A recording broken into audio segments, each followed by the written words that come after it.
வடநாட்டுக்கு போகிற வழியில் ஒரு மந்திரவாதி, இந்த மந்திரவாதி வந்து ஒரு ஆபிசார துவேஷம் மாதிரி அவர் மேலே வந்து ஒரு மந்திரத்தை ஏவி விட்டு அவருக்கு ஒரு காச நோயின்னு ஒரு நோய் வந்துடும். யாருக்கு? ஆதிசங்கர். நம்மளாம் ஏமாத்தோம். அவ்வளவு சொன்ன கனகதாரா ஸ்தோத்திரம் சொல்லி எவ்வளவோ ஸ்லோகங்கள் எல்லாம் சொல்லி ராஜராஜேஸ்வரி அஷ்டகம் அப்படியெல்லாம் சொல்லி ஒவ்வொரு அம்பால எல்லா கடவுளையும் அவர் பாடியிருக்கார்.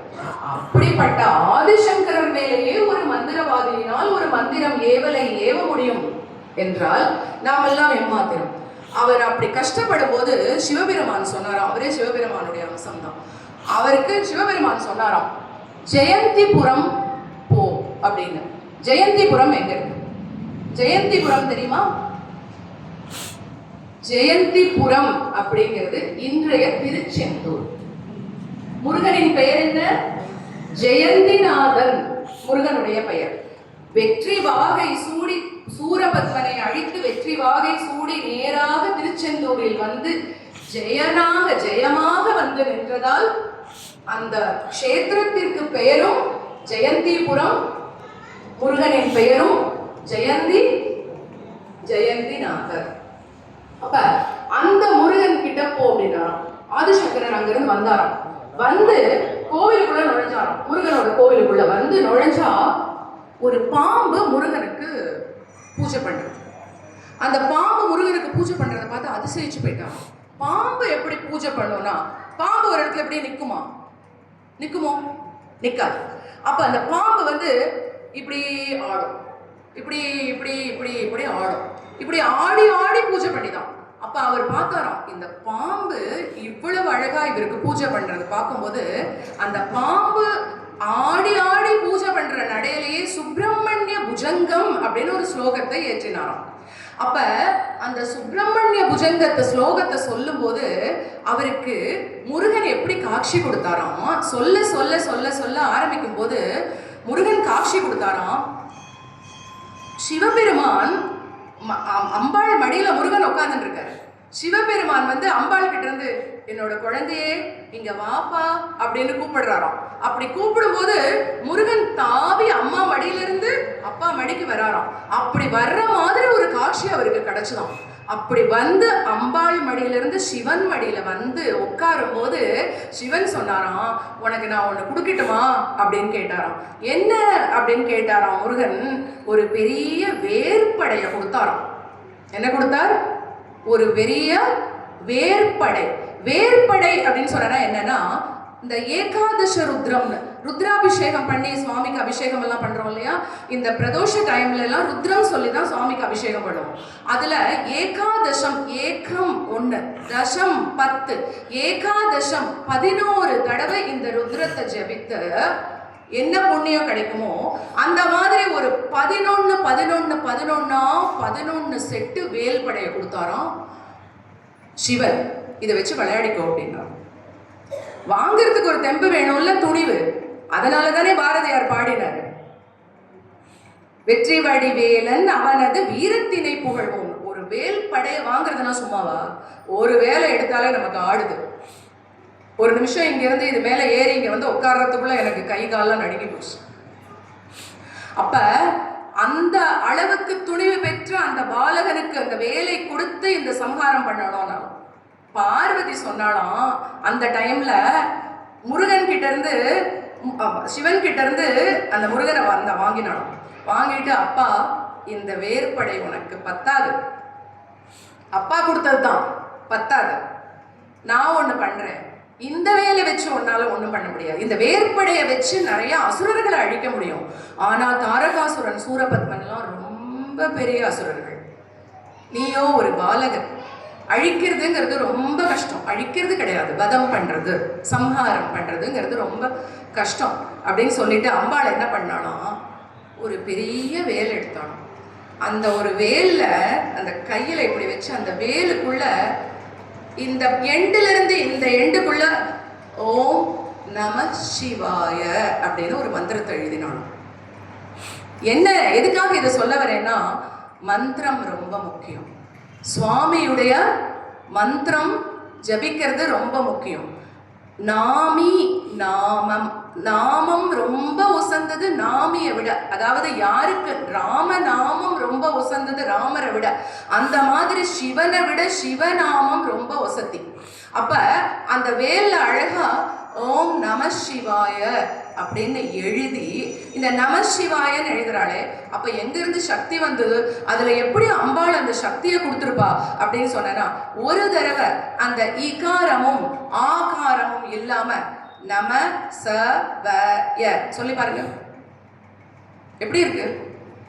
நம ச வ சவமா சவய. அப்ப நம ஷி. இப்ப நான் ஷீன்னு சொல்றதுக்கு எனக்கு ஒரு சக்தி வேண்டி இருக்கு இல்லையா? ச சொல்லும் போது அவ்வளவு சக்தி இல்லை. ஆனா ஷி அப்படின்னு சொல்லும் போது எனக்கு எவ்வளவு சக்தி வேணும்? சிவான்னு சொல்றோம். சிவ வ வா எவ்வளவு சக்தி வேணும்? எவ்வளவு பெருசா நான் வாயை ஒசத்தணும் இல்லையா?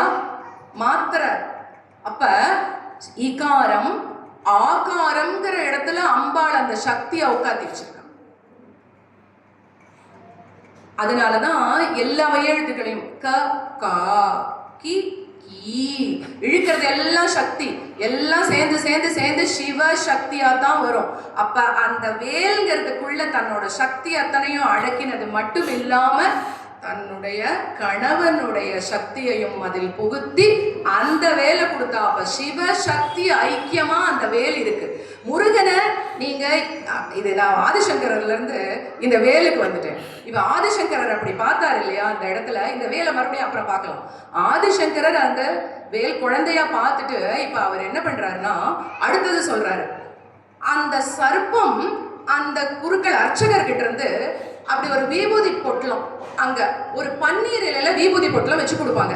அந்த விபூதி பொட்டலத்தை அதுக்குள்ள மடக்கி அதை மடிச்சு கொடுத்து அந்த சர்ப்பத்துக்கிட்ட இப்படி கொடுத்துட்டாராம். அந்த சர்ப்பம் அந்த விபூதி பொட்டலத்தை இப்படி எடுத்துன்னு போச்சோம். அதை இவர் ஆதிசங்கரர் இப்படி எட்டி பார்த்தாராம். எட்டி பார்த்த அடுத்த நிமிஷம் ஆதிசங்கரருக்கு வியாதி போயிடுத்தோம்.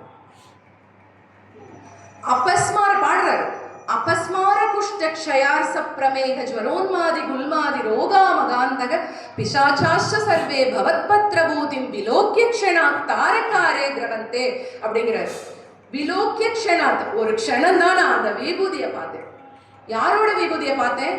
தாரகன்கிற அசுரனை கொன்னவனோட விபூதியை பார்த்தேன். நான் ஒரு க்ஷணம் தான் பார்த்தேன். அபஸ்மாரம்ங்கிறது, குஷ்டம்ங்கிறது, ஜுவரம்ங்கிறது, குல்மம்ங்கிறது, எல்லா வியாதியும் பறந்து, என்னோட காச நோயும் பறந்து, எல்லா வியாதியும் பறந்து போச்சே. அந்த விபூதியை இப்படி ஒரு க்ஷணம் எட்டுக்கும் போது சரவண பவ வியாதி நாசனம்னு எட்டுக்கணும்.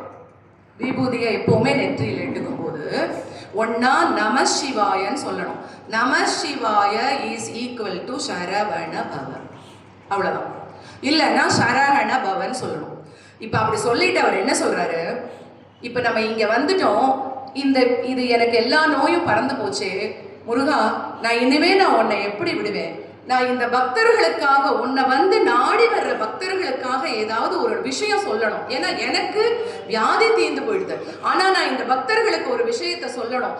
இப்படி பண்ணினா உங்களுக்கு வியாதி தீரும், எல்லாமே தீரும், உங்களுடைய வாழ்க்கையில் எல்லாமே நல்லதே நடக்கும் அப்படின்னு ஒரு விஷயம் சொல்லணும்னு அடுத்ததே இந்த அபஸ்மாரத்துக்கு அப்புறமா ஒரு வார்த்தை எடுக்கிறாரு.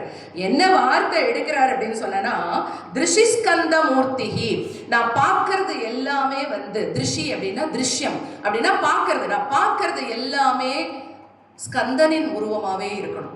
திருஷிஸ்கந்த மூர்த்திஹி ஸ்ருதௌ ஸ்கந்த கீர்த்திஹி, நான் கேட்கறது எல்லாமே ஸ்கந்தனோட கீர்த்தியாவே இருக்கணும்.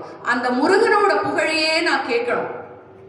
நான் முகேமே பவித்ரம் சதான சரித்திரம் அப்படிங்கிறார். முகேமே பவித்ரம், என்னோட முகே அப்படின்னா வாய், என்னோட வாயிலிருந்து வர்றது அத்தனையுமே உன்னுடைய சரித்திரமாவே இருக்கணும். எப்பவுமே உன்னுடைய சரித்திரத்தை பாடுறது, உன்னுடைய மந்திரத்தை ஜபிப்பதாகவே இருக்க வேண்டும். கரேதஸ்ய கிருத்தியம் வபுஸ்தஸ்ய பிருத்தியம் அப்படிங்கிறார். இதுதான் இங்க பாயிண்ட். கரேதஸ்ய கிருத்தியம், கரைனா என்னது? கரங்கள். கரேனா என்னது? கரங்கள். என்னுடைய கரங்கள் எல்லாம் முருகனை பூஜை செய்து கொண்டே இருக்க வேண்டும்.